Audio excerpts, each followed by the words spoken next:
गुरु श्री कृष्णचंद्र भगवान की जय। आज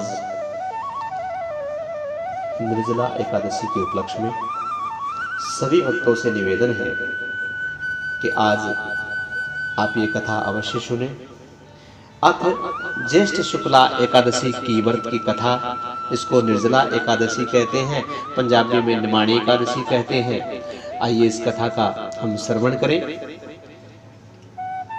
भीमसेन पांडवों के जो भाई थे, वेदव्यास जी महाराज से कहने लगे कि हे पितामह, भ्राता युधिष्ठिर, माता कुंती, द्रौपदी, अर्जुन, नकुल, सहदेव आदि सब के सब एकादशी का व्रत करते हैं, परंतु महाराज मैं उनसे कहता हूं कि भाई मैं भगवान की शक्ति पूजा कर सकता हूं, दान भी दे सकता हूं, परंतु भोजन के बिना मैं नहीं रह सकता।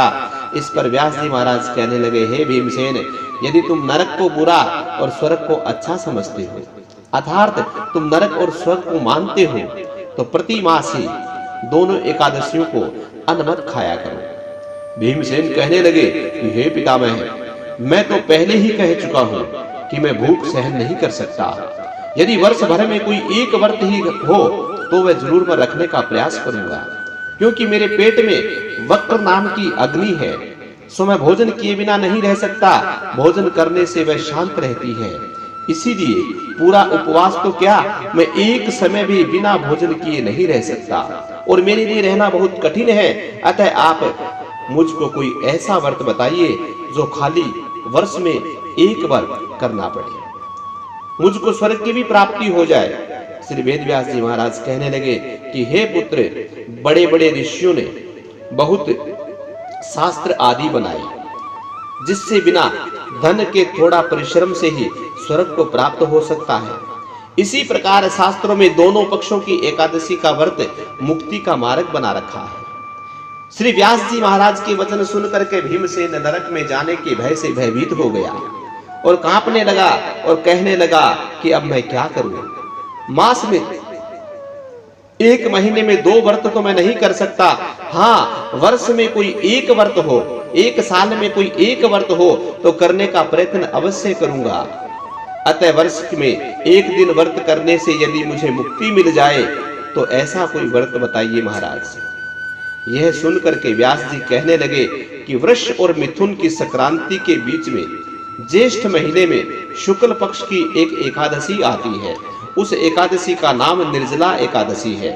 तुम उस एकादशी का व्रत करो, परंतु इस एकादशी में स्नान आचमन के सिवा जल वर्जित है। आचमन में भी 6 मासे जल से अधिक नहीं होना चाहिए, अन्यथा वह मदपान के सदृश हो जाता है। इस दिन भोजन नहीं करना चाहिए, क्योंकि भोजन करने से व्रत नष्ट हो जाता है। यदि एकादशी को सूर्य उदय से लेकर द्वादशी के सूर्य उदय तक जल ग्रहण न करे तो उसे सारी एकादशियों का व्रत का फल प्राप्त होता है, अर्थात 12 महीने की सभी एकादशी का फल प्राप्त होता है। द्वादशी को सूर्य उदय से पहले उठकर स्नान करके आदि करके ब्राह्मणों को दान आदि देना चाहिए। इसके पश्चात भूखे को सत्पात्र ब्राह्मण को भोजन कराकर फिर आप भी भोजन कर लेना चाहिए। इसका फल 1 वर्ष की संपूर्ण एकादशियों के फल के बराबर होता है। व्यास जी महाराज कहने लगे कि हे भीमसेन, यह मुझको स्वयं भगवान नारायण ने बतलाया है। इस एकादशी का पुण्य समस्त तीर्थों और दोनों से दानों से अधिक है। केवल एक दिन मनुष्य निर्जल रहने से पापों से मुक्त हो जाता है। जो मनुष्य निर्जला एकादशी का व्रत करते हैं, उनकी मृत्यु के समय यमदूत आकर नहीं घेरते, वरन भगवान के पार्षद उनको पुष्प विमान में बैठा करके ले जाते हैं, वह भी स्वर्ग में जाते हैं। अतः संसार में सबसे श्रेष्ठ निर्जला एकादशी का व्रत है, इसलिए यत्न के साथ इस व्रत को करना चाहिए।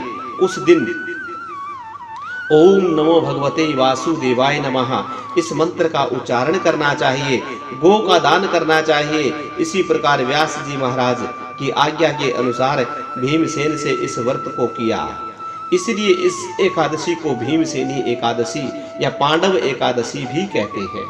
निर्जला व्रत करने से पूर्ण भगवान का पूजन करके ये प्रार्थना करें कि हे भगवान, आज मैं निर्जला एकादशी का व्रत करता हूँ, दूसरे दिन भोजन करूंगा। मैं इस व्रत को श्रद्धा पूर्वक करूंगा, अतः आपकी कृपा से मेरे सब पाप नष्ट हो जाएंगे। इस दिन जल में भरा हुआ एक घड़ा वस्त्र से ढक करके स्वर्ण सहित दान करना चाहिए।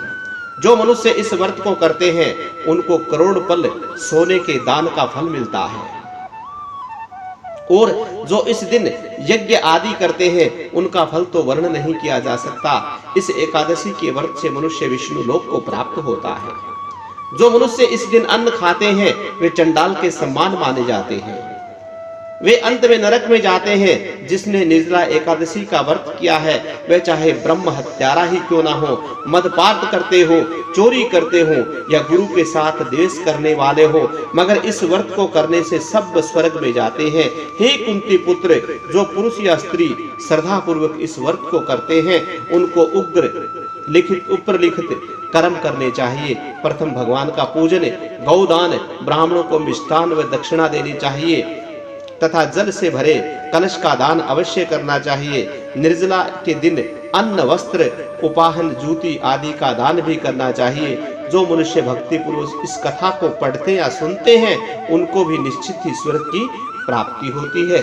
इसी के साथ बोलो श्री बांके बिहारी लाल की जय, बोलो श्री कृष्णचंद्र भगवान की जय।